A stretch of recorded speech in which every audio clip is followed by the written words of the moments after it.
Yesterday I could have said good afternoon, but with the time changing, this seems more like good evening, doesn't it? It's a kind of a sad time of year. But anyway, because of the time change, not anything else.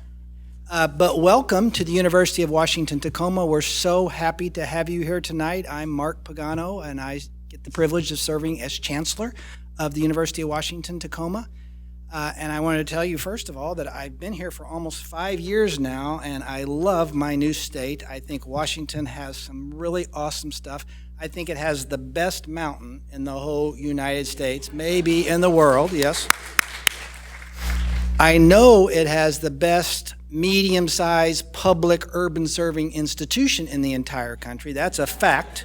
I know that. It's also got really good apples, and we in Washington are blessed with the best AG in the whole country. Yes. And I can say that with confidence because I've seen him work. Now, it's not my job to introduce the AG, Bob Ferguson. Patricia's going to do that in a minute, but let me introduce the program just a little bit, or about the Legal Pathways program. This event tonight is one of a series of events that the Legal Pathways program has been putting on for the last several months, actually into last spring a little bit. And it's a new program at the University of Washington, Tacoma. It's relatively new. And we got this program because of the hard work of many of our friends in this community, whether they're representatives or whether they're from state organizations or city organizations. So what I always like to do before we get started is always thank those elected officials and the important people, but I don't want you to think that I only think those people are important, because you're all important to us, but we have a tradition of doing that. And I think Representative Mari Levitt is in the room, possibly?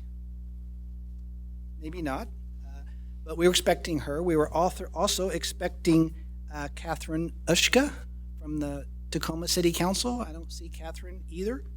I know that we have Ramona Bennett, former chairwoman of the Puyallup Tribe. Is Ramona here? Ramona is right here. Yes, thank you, Ramona, for being here. Thank you for being here. And I know we have at least one other dignitary, because I saw him come in myself and shook his hand, what's left of his hand, and that's our student body president, Vincent Daw, right over here. So thank you for our elected officials and other community leaders for being here tonight, and thank you for all of you for coming, whether you're a student, faculty member, or whatever. So this program actually unites all of these groups. This program is designed to unite our students with our faculty, with our staff, and with our community at large to advance legal education in the South Puget Sound.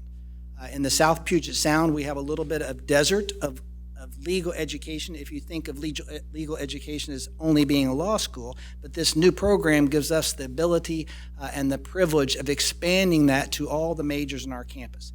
It's an interdisciplinary program that spans across all of our programs at the University of Washington, Tacoma, and it's rooted right in the mission of our urban serving campus.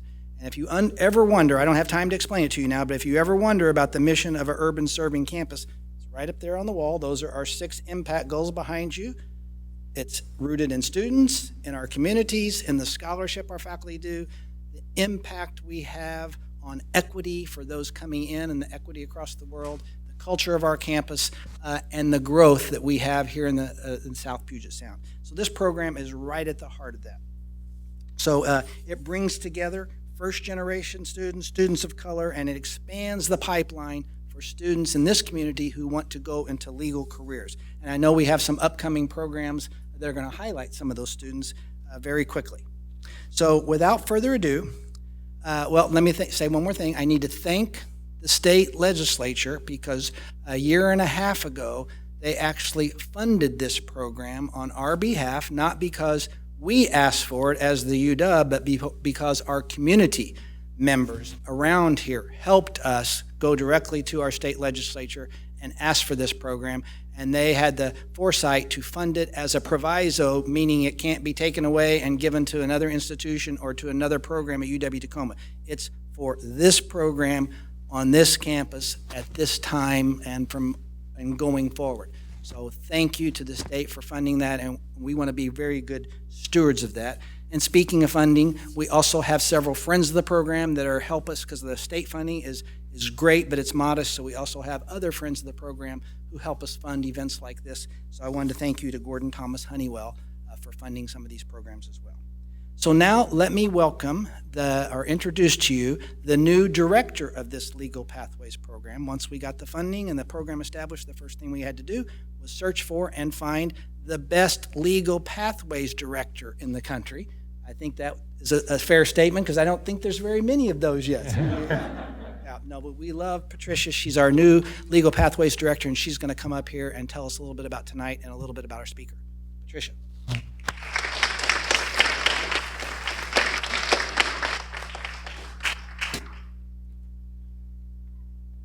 Hi, thank you all for being here. It's my great honor to introduce our Attorney General, Bob Ferguson.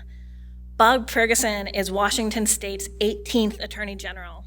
As the state's chief legal officer, Bob is committed to protecting the people of Washington against powerful interests that don't play by the rules. He's a fourth-generation Washingtonian and a graduate of the University of Washington and New York University Law School.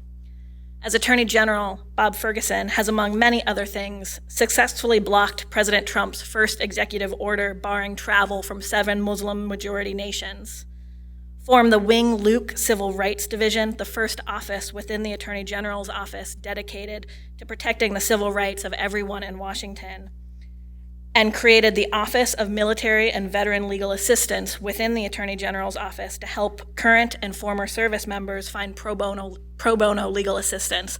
We're so honored to have you on campus today, and we're so looking forward to hearing your remarks. Thank you.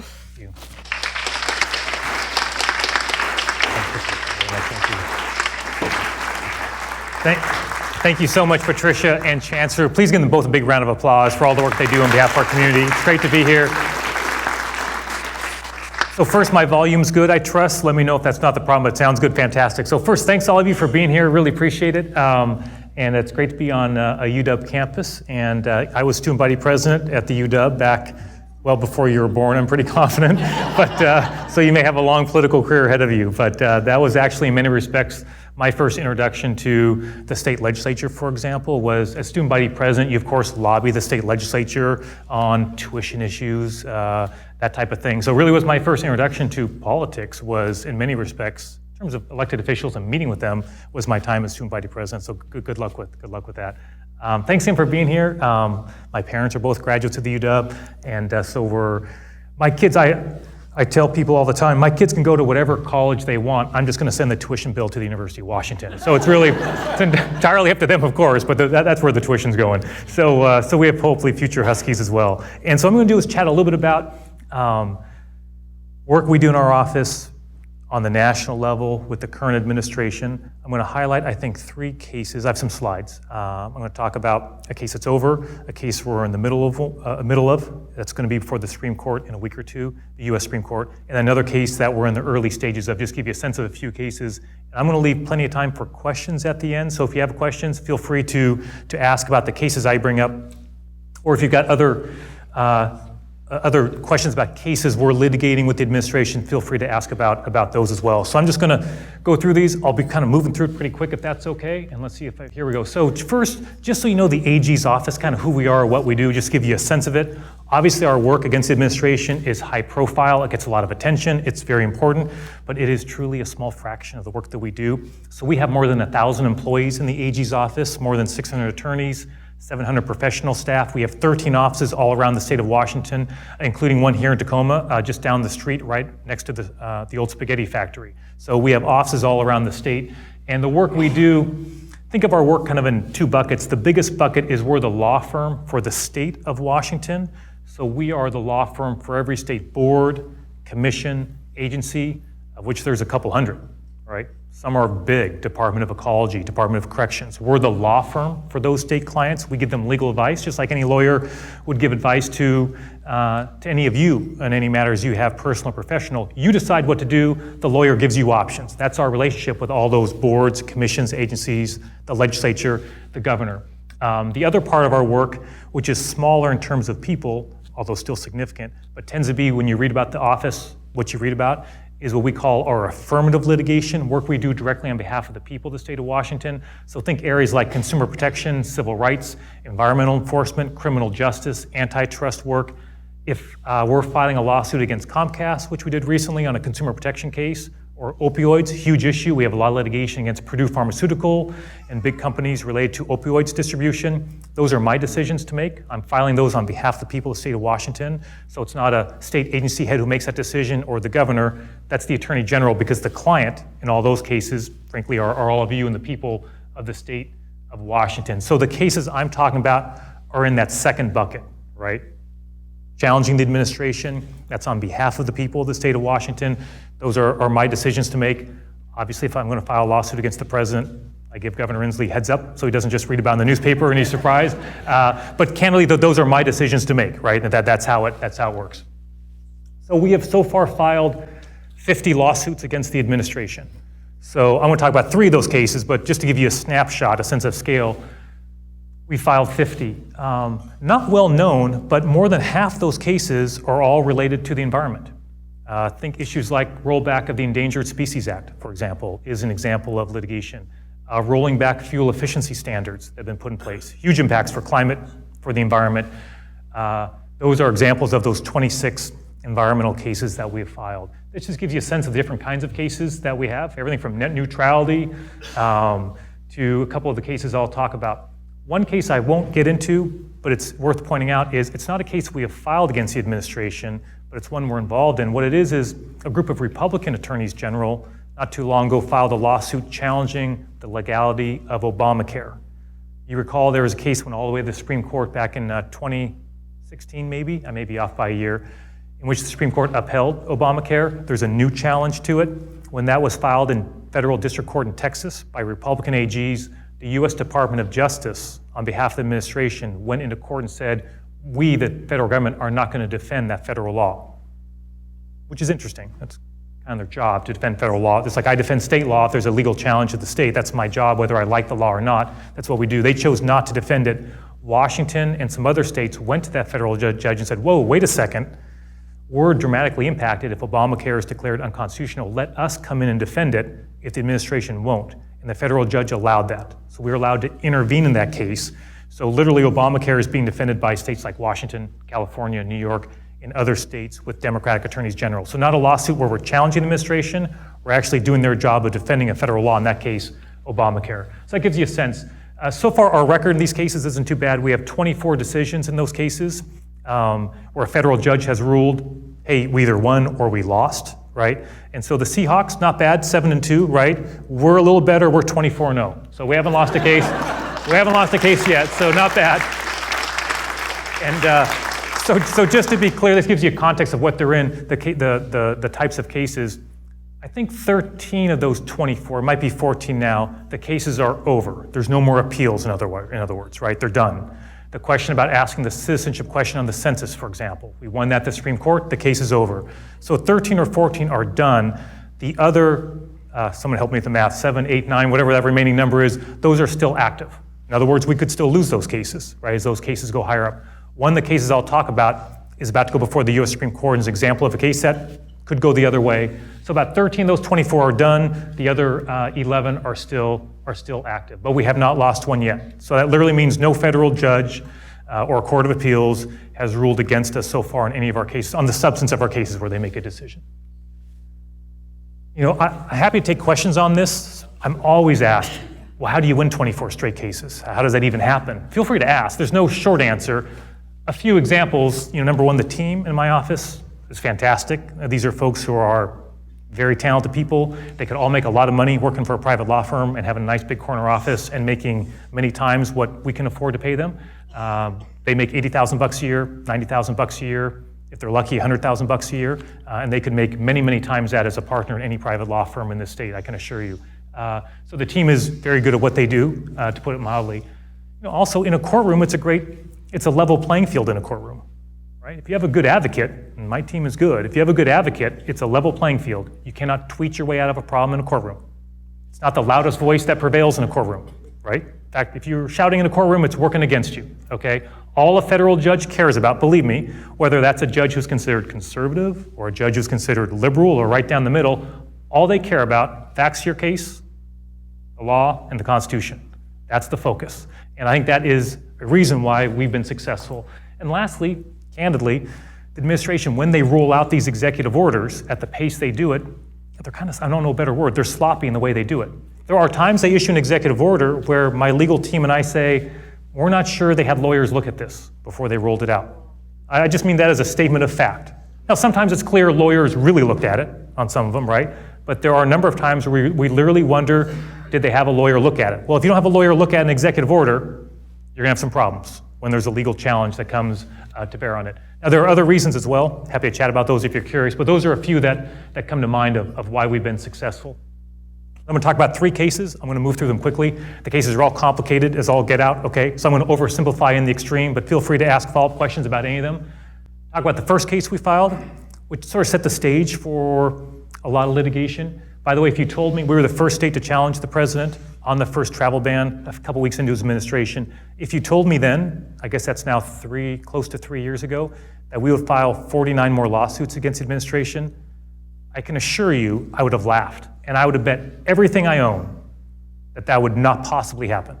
So I just want to give you a sense of scale. It wasn't like we came into this with some big plan that we're going to take on the administration dozens of times. That wasn't even on the radar. I just want to be like, that wasn't on the radar. If you told me we might have a half dozen cases, okay, I guess I can believe that. The idea that we'd have 50 was not even in the realm of possibility. DACA, of course, Deferred Action Program, that's the Dreamers program on behalf of Dreamers, which I'll talk about that case, which is active right now. And then this recent public charge case, which I find really interesting, which has huge impacts for Washingtonians, and I'll talk about that one as well.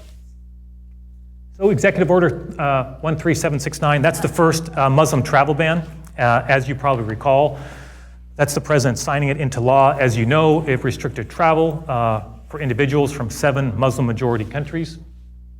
This is my legal team, so it was signed on a Friday night, as you may recall, just a couple weeks in the administration. The team, we had talked about the fact there might be a travel ban. The president had talked during his campaign of calling for a complete and total shutdown of Muslims coming into the United States. That was a campaign, a phrase he used a lot at his campaign rallies. So after the president was elected, we talked about what things he discussed during the campaign, which if he actually tried to execute might have constitutional problems, and a Muslim travel ban was pretty high on our list. So when it was signed on a Friday night, the next morning, the team was in the office ready to go to work on it. The team knew we weren't waiting until Monday or the next week. We were going to go to work on it right away. So a lot of folks were involved in that case, but this is just an example. This was that weekend. That's why we're dressed a little casually. That's me on the left. Colleen Melody, she's the head of my civil rights team. She finished first in her class at the University of Washington Law School. She's the head of my civil rights team. Marcia Chen is next to her. Marcia's a graduate of an Ivy League law school, one of the top law schools in the country. And then Patricio Marquez is on the far right. He's a graduate of Stanford Law School. These are just an example of a few of the folks in the office who are, when I say they're good, these are folks who are at the upper echelons of really the legal world and have a lot of options of how they spend their time. So we went to work on it right away. It was interesting is that I remember that Saturday meeting with the team, and specifically with my Solicitor General, Noah, and the team had done the research. And as you might recall, at that time, a lot of people, if you turned on Anderson Cooper and you listened to Jeffrey Toobin or legal experts, they all had one common refrain: a legal challenge will never work. The president has too much authority to issue executive orders on immigration. AGs can't even bring these lawsuits. They don't have standing. That was sort of the conventional wisdom. The team, we felt we had good arguments. And I remember trying to decide, well, how do you decide whether you're going to file a lawsuit against the president on something like that? Like, what are the key questions to ask? And so the questions I came up with that day, which are really the questions I've used for all 50 cases, are the following. This is not an oversimplification. These are literally the 3 questions I asked the team. These are the 3 questions. These are the only 3 questions. There are other questions if we file: how we litigate, where we file, whether we join with other states, file our own, right? But whether or not to file, are Washingtonians being harmed? Right? Do we have good legal arguments? And number 3, I've got them reversed here, but do I have standing to bring the lawsuit? Which is a separate legal analysis I won't bore you with, but it's not always intuitive whether I can bring a lawsuit on behalf of the people as opposed to an individual, let's say a dreamer, who's going to lose their protected status. They are personally harmed, they can bring a lawsuit. It's a different analysis whether I can bring it on behalf of the people.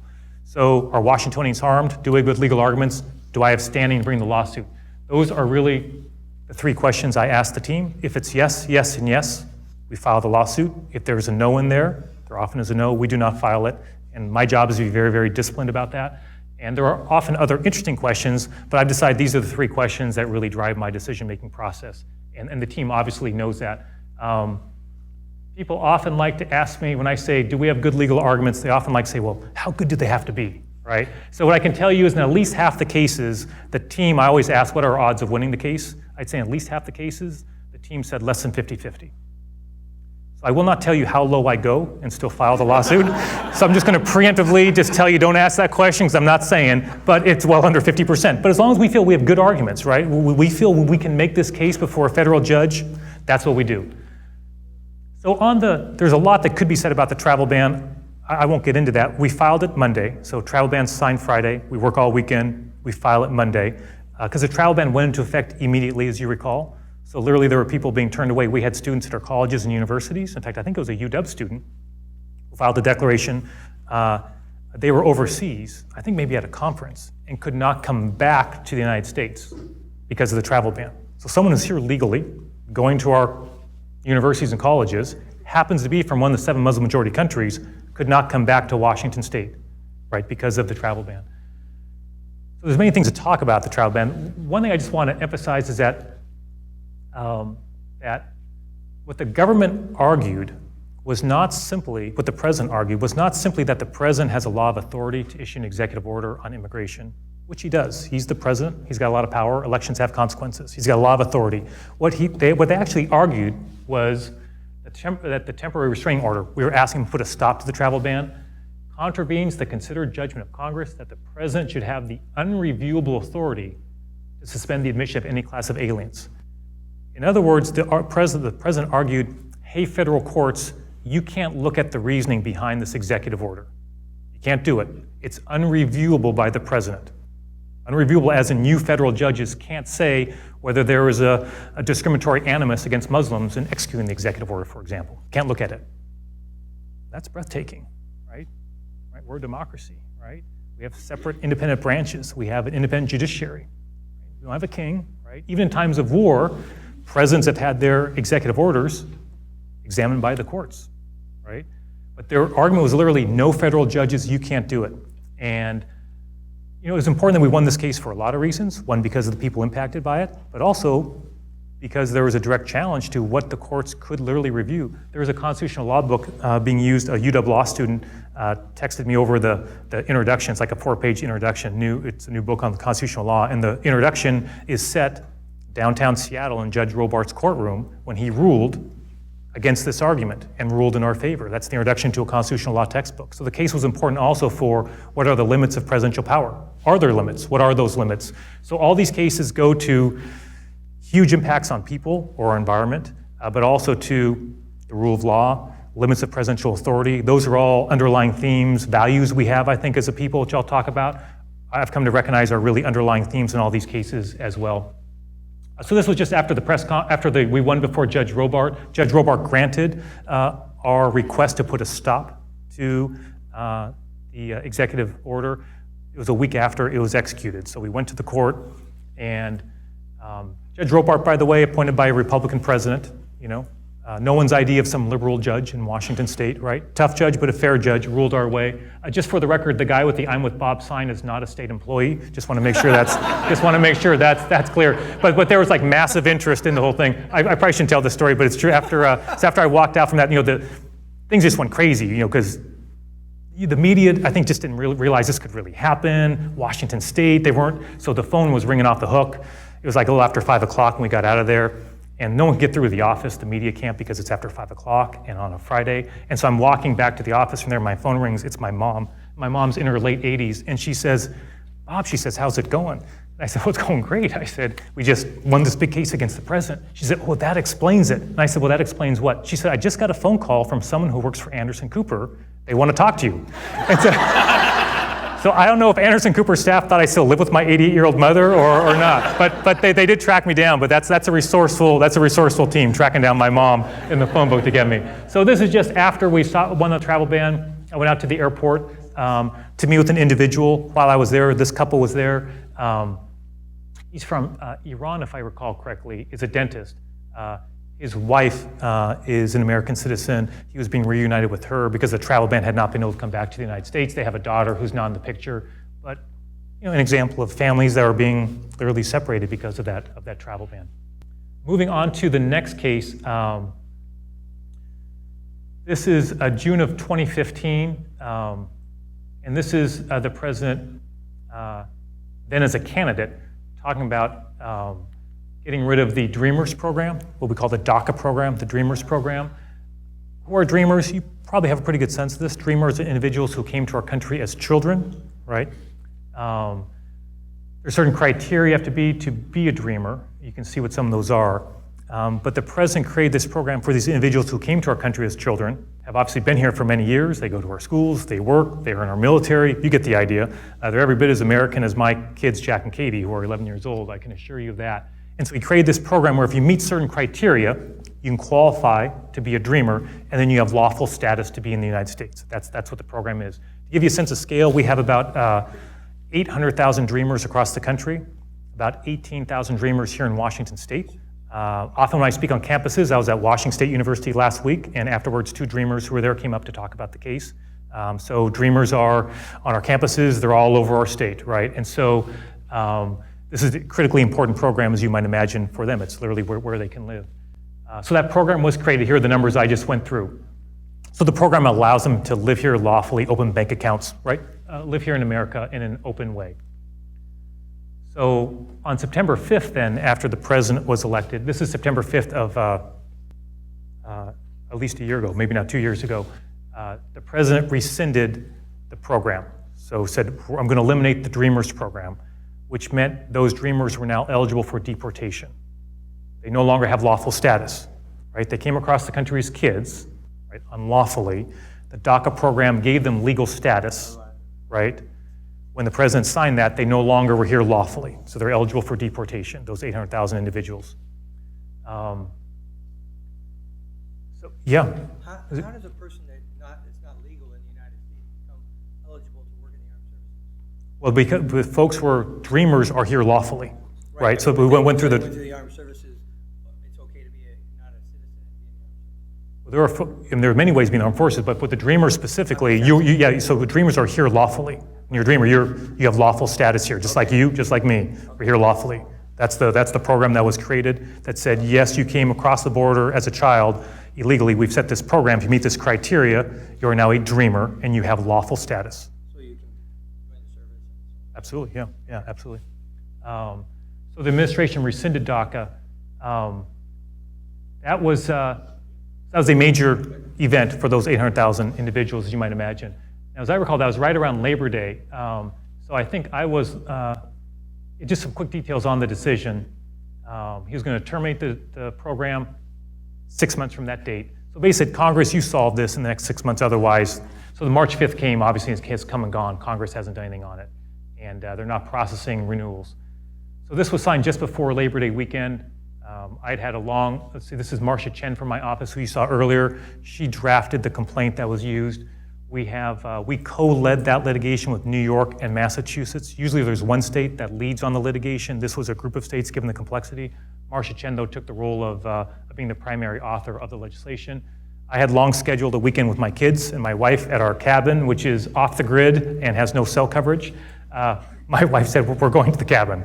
I've been pretty busy. So we went, and so I spent a lot of time, if I hike up to a little waterfall up behind the cabin, I get cell coverage. So I spent a lot of time up there on the cell with my team and other AGs talking about the case. But that's Jack and Katie. I try to get one slide of my twins in every presentation I do, so this is the one you're stuck with. So that's them a couple years ago. This was a press conference we had. These are all Dreamers who are here with Governor Inslee announcing the lawsuit that we filed that subsequent Tuesday, the first business day after the executive order was signed. It was important to me to file on the first business day after the executive order was signed, in the same way it was the first business day after the first travel ban was signed. If at all possible, I try to file these challenges the first business day. I just think it's an important form of communication, right, to the president, to the people of my state, that, hey, the team is on it, we care about this. If you're a Dreamer, I don't want any Dreamer thinking, well, wait a second, is Ferguson on this or not, right? If I'm a student at the University of Washington who's traveling abroad and can't come back because of the travel ban, I don't want to wait around thinking, is that guy Does he know what's going on? So we filed it that next business day. One thing I just will mention about this case, is that in order to become a dreamer, you are not here lawfully, right? You're not in the country lawfully. Your parents brought you across the border as a kid. You're not here lawfully. So in order to become a dreamer, the first thing you have to do is come out of the shadows and say, here I am. My name's Bob, right? I live in North Seattle. Here are my kids. This is my wife, right? I'm not here lawfully. And this is my address, and here's where I work or here's where I go to school. That's the first step, is you have to come out of the shadows and give that information to the entity that has the power to deport you, federal government, right? Give them.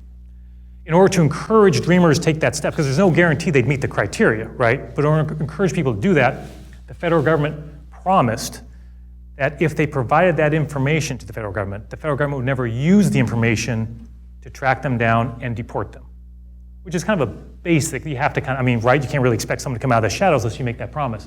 There's even a federal government website about the Dreamers program with a Q&A. And one of the questions is what it says right here. Will my information be used for enforcement? No, we won't turn your information over to ICE. On the day that Jeff Sessions and the president announced they were taking away the DACA protections, that question and that answer on that webpage was taken down. And they've made no assurance that they will not use that information to deport those dreamers. Which, look, what I would say is that I think that as a society, the value of your word or a deal is a deal is pretty ingrained in our society. I'm convinced we teach it to our children as soon as they can comprehend it. My kids, Jack and Katie, Jack's 11 now, he's still into Pokemon cards. I don't really know what Pokemon cards are, but I had baseball cards, he's got Pokemon cards, they have different value, you trade them, I don't quite get it. He trades with his friends. If he comes back from trading Pokemon cards with his best friend Elliot and says to me, hey Dad, I just realized I traded a valuable Pokemon card for one that's not so valuable, we gotta go back up to Elliot's house and get my card back, what am I gonna say to him? Sorry, Jack, not how it works. You made a deal, you may not like the deal now, I get that. You may have new information now, but you made a deal, you've gotta live with that deal. Well, with Dreamers, we're not talking about Pokemon cards, are we? It's literally where they can live. Trust me, I've met a lot of dreamers. The idea of going back, the 2 students at Wazoo who I talked to who are dreamers, they were like, I don't know anybody in that country. One of them said, I don't speak the language at that country, right? They're everybody as American as, the only problem I have with them, one of them had an LA Lakers jersey on. I said, if you're gonna wear a jersey, wear an old retro Sonics jersey if you're gonna wear a jersey. Other than that, right? But really, they're as American as my kids, and the idea that we would go back on that promise, I think is, troubles me. This is Colleen, who you've seen before. She did part of the oral argument in this federal case. Judges ruled in our favor. There were a couple other lawsuits too. Organizations brought, the states brought. In all 3, the federal judges ruled in our favor, okay? So that is why dreamers can't be deported right now, is an injunction got put in place by these federal judges, including our case, saying, hey, no, President Trump, you can't do that. That was appealed. We went to the Court of Appeals. To put a final point on this, the Supreme Court's going to hear the oral arguments on this case. Is that next week, November 12th? So you guys know dates better than I do. That might be next week. So that'll be next week before the U.S. Supreme Court. This will be up to the Supreme Court to decide. So we've won at every stage so far, but the Supreme Court will ultimately decide that case. I'm going to be real fast on this last one, so I leave about 20 minutes for questions. So this is a third case. Ken Cuccinelli, former Attorney General of Virginia, now the Director of U.S. Citizenship and Immigration Services. He announced this thing called the Public Charge Rule. Some of you may have read about it. I'm going to talk about it here because it's an important one. A public charge has always been considered someone who is like a ward of the state. You're entirely dependent on the state for your housing, your food, your shelter, right? You're a public charge. You're dependent upon the state, the government, to get by. You can't work, right? You can't function on your own. You're a public charge. So that has been defined as you're dependent on the state, okay? Essentially permanently. That definition is now being changed. And so if you're a public charge, you can lose your immigration status here if you're a public charge, okay? If you're wholly dependent on the state. The administration has changed that definition to include any immigrant who uses public assistance to get back on their feet, even for a short period of time. So to give you an idea, under this new rule, the government can deport lawful immigrants. And just be clear, we're talking here about individuals who are here lawfully. You have a green card, for example, right? If you're not here lawfully, you're not eligible for these benefits. So this rule only applies to people who are here legally. They followed all the rules. They're here living their lives. So the government can deport lawful immigrants who access public assistance even for a short time. Healthcare, food, housing, you name it, okay? You can be deported for that. Because the public charge is now defined so broadly. As I mentioned, hey, you can be a visa holder, green card, permanent residence, does not apply to undocumented immigrants. So just as an example, right?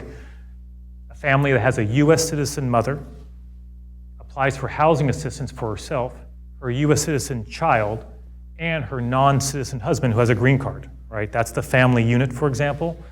She needs to list her husband as a beneficiary. He's in the household, of course. But that would expose him to deportation because now they're now getting housing assistance, even though that's for a relatively short time.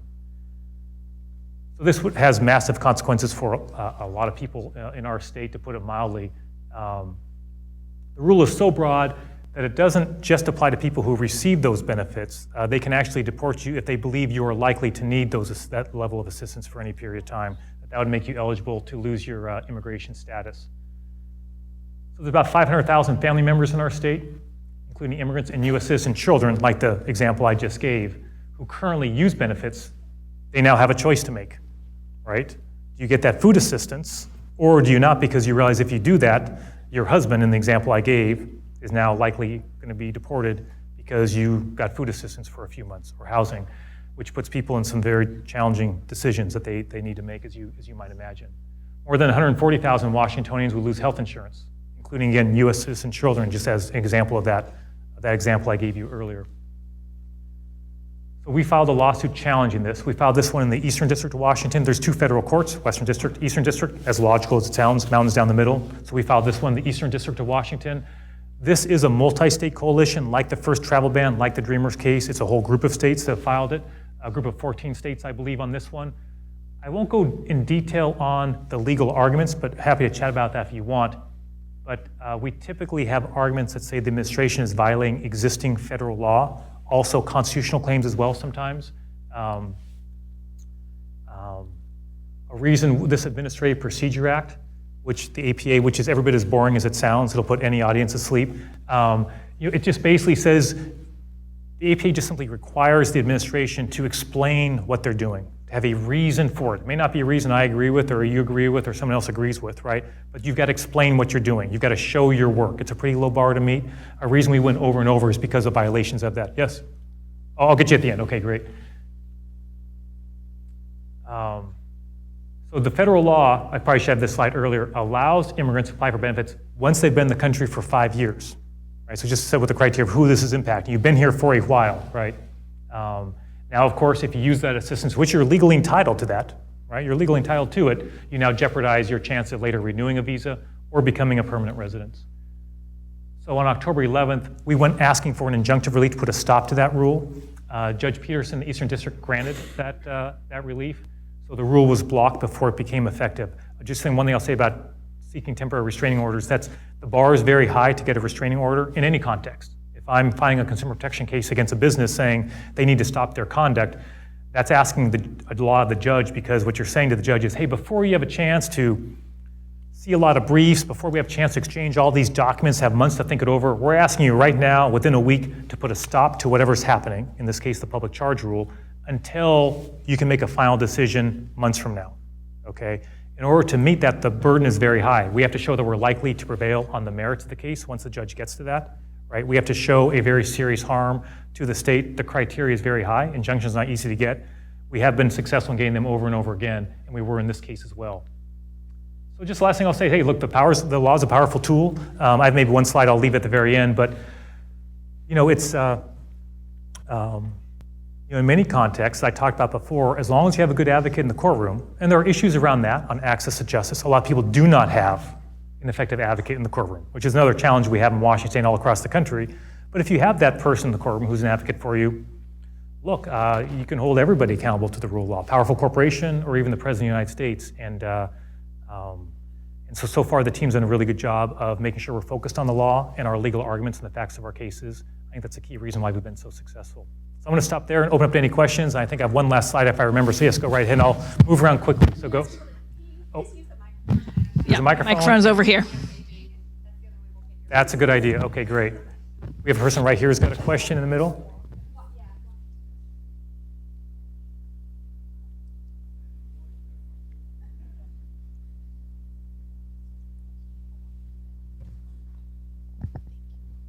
Thank you for joining us tonight. My name's Ayan. I'm actually a UWT student. And I have a question about your 3 questions that you used to set up your cases. Are there a lot of cases that don't meet those criteria that you think maybe should be brought in other cases or other courtrooms? So the question is those 3 questions I ask. How frequent is it where there's a no in there and therefore we don't bring the litigation? Boy, I'm not sure. I can't give you a number, but it's not unusual. How's that? It's not unusual. That there's a big case right now. I can't say what it is, but there's a big issue going on right now where we feel the president acted unlawfully. We think Washingtonians are harmed, but we don't think I have the standing to bring it. I'll spare you that legal analysis, but we've had meetings about that. And look, so unless we think we have standing, we're not going to file it, even though I have a strong opposition to it. So that's not unusual. Maybe a better example would be, you remember the case of the situation involving the president going around Congress to get many millions of dollars to pay for the border wall, right? Congress wouldn't give him as much as he wanted, so he went around Congress to pay for the border wall. I think virtually every Democratic AG in the country filed a lawsuit challenging that decision. We thought it was unlawful. We'd even drafted a complaint. But when we looked at where the money was coming from, we did not see any money earmarked for a Washington state project that was being diverted for the wall. So we thought it was unlawful. I didn't see what the harm was to Washington state. We're not a border state. There's no money coming out of the budget here. So I didn't file. I got a lot of phone calls from my colleagues saying, Bob, you file on all this stuff. How come you're not filing on this case, especially immigration related? I said, well, what's the harm to my state, right? So the fact that every other Democratic AG was filing, they had their reasons. I'm not criticizing their decisions, but there wasn't a harm to Washington. Sometime later on, it came out that there was a project in Washington state, a military construction budget, a $90 million headed to Bangor here in Washington state, $90 million. They're removing that $90 million and sending it to the border. Now we have filed. In fact, the government's now agreed to even put a stop to that for the duration of our litigation until we get resolved that they won't grab those funds. So that's an example where I just have to be mindful of what's the harm, because if my lawyers are going to be in there in court, first question that judge is going to ask, what's the harm? Why are we here, right? What's the harm to Washington state? And I have to show that very specifically. Yeah. Yes, in the back. Hello. Dakota Case Teedsta to all Chuds Puyallup. My name is Dakota Case. I come from the Puyallup tribe. My question is to you is we have a corporation here right now that isn't following the rule of law. They have broken the law, and I believe it meets all the criteria that you put forward. It's a harm to the public, it's a threat to the public safety, and it's the Tacoma LNG facility. So my question is, with it being a threat to the safety of the public of Tacoma, when is Washington State going to take a stand for the citizens of Tacoma? Sure. So with the LNG plant, so at the beginning of my talk, I talked about how a big part of our job is we have clients who we represent. We're the law firm for the Department of Ecology, for example, right? And for the governor. They make the decisions, whether they're issuing permits, that type of thing. I'm their lawyer, right? And so that's the relationship we have with, for example, the Department of Ecology. So they make the decisions, we are the lawyer. So the city of Tacoma is heavily involved in that, on the permitting. The Department of Ecology is involved in that, and then a regional body as well. I have sent a letter, right, to the folks involved with the LG project, explaining my concerns I've had with the process so far with that. For example, that I feel that they did not look before they leaped on committing to certain aspects of that project, and I've laid out the concerns I have in that letter. But the concerns you have should be taken directly to the State Department of Ecology, right? Because that is the entity and the city of Tacoma and this regional body that has the control over that permitting process.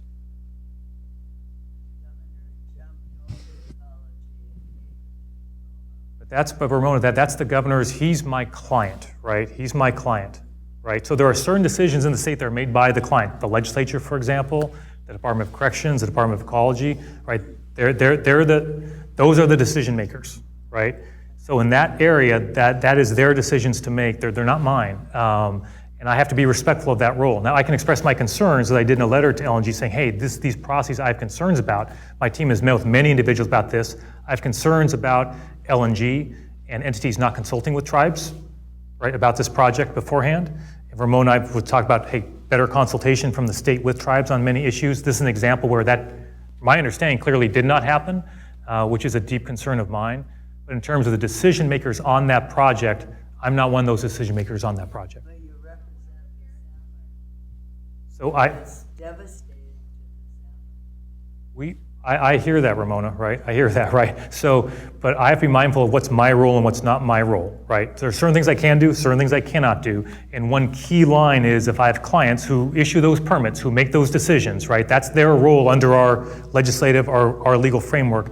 We represent them. That is the job. I can still communicate my concerns, right? Which we've done to the entity regarding the project and related to the process by which they've gone through, but I don't make those decisions on that. Well, happy to chat with you afterwards, Ramona, but I understand, but that's the Department of Ecology, right? That's just not me, right? That's the state agency that makes those decisions. Hello. Yes. So back to the travel ban. I have a question. So for example, if the travel ban would have been like a federal law voted by Congress, would have been as easy to repeal it as the same as an executive order made by the president? And my second question is, if the travel ban was repealed by a federal court in Washington, why it had to be taken all the way to the United States Supreme Court? Sorry, the second question again, one more time was? Yeah, so the same issue was also decided by the United States Supreme Court, right, in Trump v. Hawaii.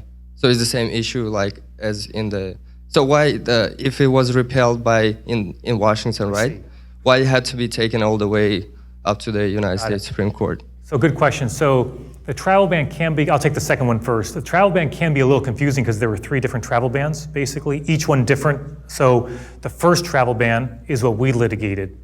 We went to trial court, won at the Court of Appeals. The administration did not appeal it to the Supreme Court. They said, okay, you win, okay?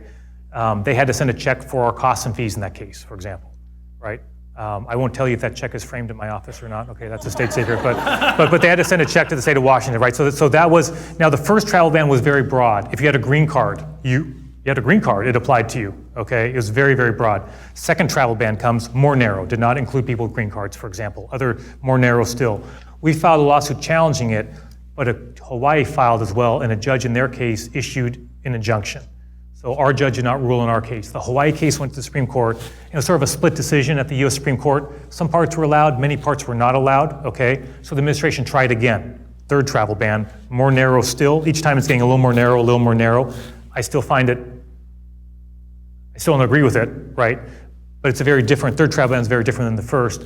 Again, Hawaii litigated that. That went to the Supreme Court again. The Supreme Court upheld that third travel ban 5-4. So if you read about a travel ban now, that's the third version of the travel ban. Very different than the first travel ban. But hey, if you're one of those people impacted by it, you don't care about those distinctions, right? Fewer people are impacted, but it still is very broad, and the Supreme Court allowed that one to go forward. Then your other question about whether, yeah, if it's not simply an executive order but goes through Congress, sure, that would change the dynamics of our litigation. All of these cases are simply the administration making an executive action of some kind, or a cabinet official, right? Scott Pruitt and EPA saying, hey, we're going to change these rules about how much pollution is allowed in our waterways. That's an executive order by the administration that we challenge. They've not gone through Congress. That's correct. Yes. I have a DACA question. I'd like to know, just in a couple sentences, what your argument is going to be on that, being that it's a presidential executive order, and one would think that presidential executive order could be easily overturned by another presidential executive order. So, and this second question is, are you personally going to DC next week? I will not personally go to DC. I was going to give you a restaurant recommendation. I used to live there. I wish I was going, but I'm not. I mean, the arguments are complicated, but just to give an example of some arguments, right, is that a couple in no particular order of importance, but number one is that President Obama created the program. So once you create a program, people have certain rights associated with the program that's been set up, right? In addition, so you have now certain due process rights. Before that's taken away from you, you have due process rights. We have that in all sorts of contexts as people of the country, right? You have a right to something. Someone can't just take it away unilaterally. You have certain due process rights you're entitled to that. None of that happened with that. Another example is the administration has to have some reasoning for what they're doing, right? They cannot act arbitrarily, for example. We've went over and over showing they have acted arbitrarily. So the Department of Justice, when they announced it, said it's unlawful. They said the DACA program is unlawful. Well, that was interesting to us because for years, up until the day Jeff Sessions made that announcement at his press conference, there's been litigation challenging the DACA program. Guess who was in court defending it, saying it was constitutional? The Department of Justice. So literally the Department of Justice for years, right, under the Obama administration and the Trump administration was in court saying this is lawful, this is lawful, this is lawful. And then suddenly the president says, no, it's not lawful, right? That's acting arbitrarily. Presidents have a lot of power, right? But you've got to go through a process, explain what you're doing. Think of the Administrative Procedure Act as the equivalent of my 11-year-old twins doing their math homework. Right? You have their math homework, they have a problem that's set on the left-hand side of the piece of paper. On the right-hand side of the piece of paper is blank space, just white space. What they're expected to do is write out how they arrived at their answer. So I know they didn't just, and my daughter would never do this, but my son would. Pick up my phone and just type in the question and know the answer and write it down. The white space is there to show their work. So the teacher knows, their parent knows, they figured it out, right? The Administrative Procedure Act is the exact same thing. The government has a lot of authority, the president has a lot of authority, but they have to show their work to the American people why they're doing things so they're not acting arbitrarily when 800,000 people's rights on where they can live are going to be impacted. That they cannot do. And so President Obama went through a process to create that program. Here's why we're doing, here's the thinking, here's the analysis, right? The Trump administration did not. And in fact, it ran counter to what the administration had been saying for a very long time about, they said it's unlawful. What do you mean it's unlawful? You've been saying to federal judges and courts across the country, it's lawful. What's changed? And that they cannot do. So those are a couple of the reasons why they've lost over and over again so far in the courts. What the Supreme Court will do, I don't know. But so far, those have been a couple of examples of the cases, arguments we've made. Hi, my friend Ramona Bennett, first of all, warned me, keep it simple, stupid. As an attorney, you know that's not going to happen. Okay, so my question is going to be a little bit long. In regard to the SEPA process, which the Department of Ecology delegated to the city of Tacoma for the proposed LNG bunkering facility located in the Tacoma Tide Flats, the WAC section 197.11.180 makes clear that, quote, when there are gaps in relevant information or scientific uncertainty concerning significant impacts, agencies, i.e. the city, shall, and that's mandatory language, makes clear that such information is lacking or that substantial uncertainty exists. It further states, in the case where the agency may proceed, then the agency, quote, shall weigh the need for the action with the severity of possible adverse impacts which would occur if the agency were to decide to proceed in the face of uncertainty. If the agency proceeds, it shall generally indicate in the appropriate environmental documents its worst case analysis and the likelihood of occurrence to the extent this information can be reasonably developed, unquote. That's all within the WAC. Since the EIS was prepared for and by the city of Tacoma, despite countless requests from numerous environmental groups, the Sightline Institute, etc., to provide an SEIS using the guidelines provided above, no such analysis has ever been done by the city of Tacoma, even though, quote, this information can reasonably be developed, quote, absent exorbitant costs involved. In fact, to date, no further analysis has been done at all.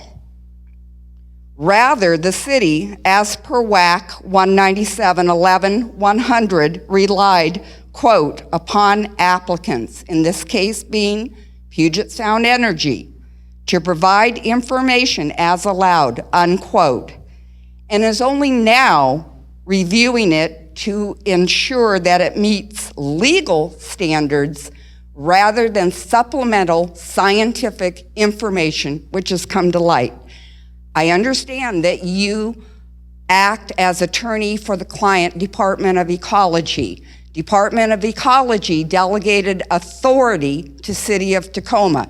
City of Tacoma has been, at best, negligent in its responsibility, even though it was delegated authority, and even though you represent Department of Ecology as client, and I'm not meaning to be adversarial, but I do want to know under what circumstances can the Department of Ecology, as your client, take back the authority which it delegated to the city of Tacoma? I don't know what their, I'd have to ask my legal team what their authorities take that back. I'm happy to take those materials from you if that's, and afterwards, yeah. Great, thanks. If you went to law school for 4 years and just studied wax. Check. I think we have time for maybe one more, is that right? Okay, thank you, Mr. Ferguson. Mitchell Shook. Just touching here on the city, welcome to the great city of Tacoma, and this is the home of Homer T. Bone. Judge Bone was appointed to the Ninth Circuit by FDR and confirmed by the Senate in the same day. He's the father of public power. And a former U.S. Senator on top of that. Yes. And Tacoma's interesting in the sense that, we took matters into our own hands at that time, the electrification of America, because half the farmers in our county didn't have electricity. Similarly, 20 years ago, we took matters into our own hands and built the nation's first public broadband system. It's a telecommunication system that's part of our public utility, Click Network, and it's part of the Tacoma Public Utility. Serves 35,000 of our accounts. Now, it's never been something that the powers that be, the broadband private trusts, have been opposed to its creation and have lobbied for 20 years to eliminate it. Would the Attorney General ever be interested, would the Antitrust Division be interested in learning about those efforts and to privatize this network and eliminate the competition, perhaps the consumer protection aspect that's going to result in higher rates? There is the law, Remington 9512, that is now RCW 3594. Any public utility system, you can't sell a lawnmower without a vote of the people. They now realize that this asset cannot be sold, and now they'll skirt the law tomorrow night with a vote at City Council to declare the entire system surplus. Would you bring an action over an ultra-virus City Council? Obviously, I'm not going to announce any actions I would take, but if your question is, hey, would the team meet with you? Of course, right? The team would be happy to meet with you sometime, so I can take your information and they'd be happy to chat. Yeah, thank you. So just a final thought. So I promise to be out of here by all right, one more. All right, go for it. This is actually a question, and it follows up on what has been asked before about the tribal claims to consent and consultation that I think your office has taken a stand on, and I'd like to thank you for the leadership that you've shown. My name is Ann Toffen. I'm a faculty member in the School of Urban Studies, and I was brought here to develop a degree in sustainable urban development, and I now run a degree in community planning. I want to ask you about the Martinez decision and the Washington State Department of Transportation's estimate that it will take $3.7 billion to make the changes to culverts in this state that will enable salmon to run free again. And that certainly is an obligation to citizens of this state, residents of this state. There's harm being done. There's now a federal law. And of course, we have no money to do this. So I'm curious what your office plans to do about that. Well, it's not what my office plans to do. There's a decision from the United States Supreme Court that says there's a deadline by which the state must repair those culverts. That's not my job anymore, right? That's the legislature's job to fund that, to meet that court order. So kind of the same theme, right? There are certain things I have control over, right, that I can file, that I do. There's a big part of my job that is not my job, right? And I recognize people think, well, hey, you can stop the president from doing all sorts of things. You must be able to do kind of everything. That's not the way it works, right? So that is a legislative situation now. It's just not us, right? That is what the courts have said is these culverts need to be replaced. They will assist salmon. That is a multi-billion-dollar operation for the state. They have until, I think, 2029, I may be off, maybe it's 2030, in which to replace those culverts. So there's nothing for my office to do, frankly, other than encourage the legislature to meet their legal obligation, which we have. I've sent letters to the legislature saying, hey, you've got a job to do, you got to replace those culverts, but that's up to the legislature, right? In fact, in the last legislative session, they did not put nearly enough money in. The governor then did, right, when he signed the budget, adjusted funds, put more dollars in for culverts, right, to try and better meet that court obligation. But that is a legislative requirement at this point. I don't write the budget. I don't vote on the budget. That's a legislative function. Our job will be to advise our clients to meet their legal obligation from the Supreme Court. So just a final thought here before I wrap up. I'm going to be out here at 6:30. So this is a final thought, and then I'll be around for a few minutes, happy to pick up some papers folks have. So just to put a final point on the litigation. So this is after the travel ban came down. I got a lot of letters from people. And I remember one day my executive assistant, Judy, came in and said, hey, you've got some letters from people. And many people from around the country, around the world actually wrote letters. And I remember early on I thought, well, if someone writes me a letter, it's on email from the state of Washington, I'll handwrite them a note back. And so it became I thought there'd be like 100 letters, and up there were like kind of thousands of them. So it became a big job. And so at some point during that process, I got a group of letters from children whose parents obviously put them up to writing a letter to the Attorney General, who they had no idea who I was. And so this was when I was actually at home. One night I'd gotten to the point where I'd bring the letters home because they're so voluminous, and I would do them at home. Up to that point, my kids who were young didn't really know much about the travel ban. They were little, right? When they asked why I was gone so much, I just said, well, the president did a bad thing and daddy's trying to stop him. That was that's what I told them. So I was home, Katie was doing her homework next to me, I was doing these letters, and this letter was in front of me, along with some other kid's letter, and Katie saw it, obviously written by a child, and she said, Dad, what's that? And I said, I think in this case the girl, she's 8 years old, I think she was from Iraq, if I remember correctly, from Iran or Iraq. And she writes, thanks so much, I'm 8 years old, from Iraq, there it is, from Iraq, yep. And that's supposed to be a picture of me. My favorite part is on my arm, she writes MUSEL''S, which took me a while to realize I think she meant muscles, which amused my wife. Yeah. And so that's a picture of her over here. And then she wrote, really the nicest thank you anyone could write. She wrote in the bottom left, if you did not stand up, I would not be here, which is really like the best thank you that somebody could ever write. And so Katie said, well, what is that? And I said, well, it's a letter from this girl. And she said, well, why she's 8 years old time, Katie. Why is an 8-year-old girl writing to her dad? She wanted to know. I said, well, it's about this case that I'm working on. So she wanted to know more about it, of course. If an 8-year-old girl is writing to her dad, she's interested. So what was kind of fascinating to me was, first of all, I kind of underestimated the ability of an 8-year-old child to grasp what the travel ban was all about. I really should not have underestimated that. And this letter kind of helped me explain to Katie, right, that this is where this girl can live. Can she live here in Washington State or in the United States or not? Kind of depends on how this case is going. And so Katie said, well, why are you writing back to her? I said, well, it's polite, right? If grandmother gives you a present, you write her a thank you note back. That's the polite thing to do. And so she said, well, can I write her a note too? And so I wrote my note, so Katie added a note I think I've got here. So that's my letter. This is not the color version of it. So she wrote a picture of a bird, I guess, and a flower. I really liked your picture. Have fun. That's what Katie had to say to her. So Katie wrote back to that little girl. And what happened in the end was maybe 2 months after we exchanged those letters, Katie and that little girl, they had a play date at our house. And to me, it's such a really good reminder. I've shown that letter to probably thousands of people now all across the country. And people often say, hey, what can I do, right? What can I do? I'm not the Attorney General. What can I do about what's going on? Well, I often say, hey, there's lots. We can all do something, whatever station we have.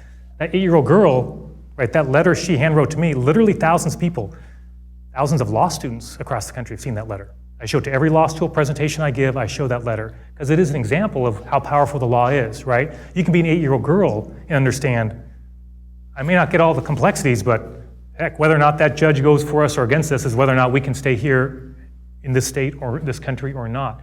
And so I use that as an example of the power of the law that impacts so many people on so many different levels. And so I want to thank you all for being here. Thanks so much. Hope you have a great evening. Go Dogs. Thanks for having me.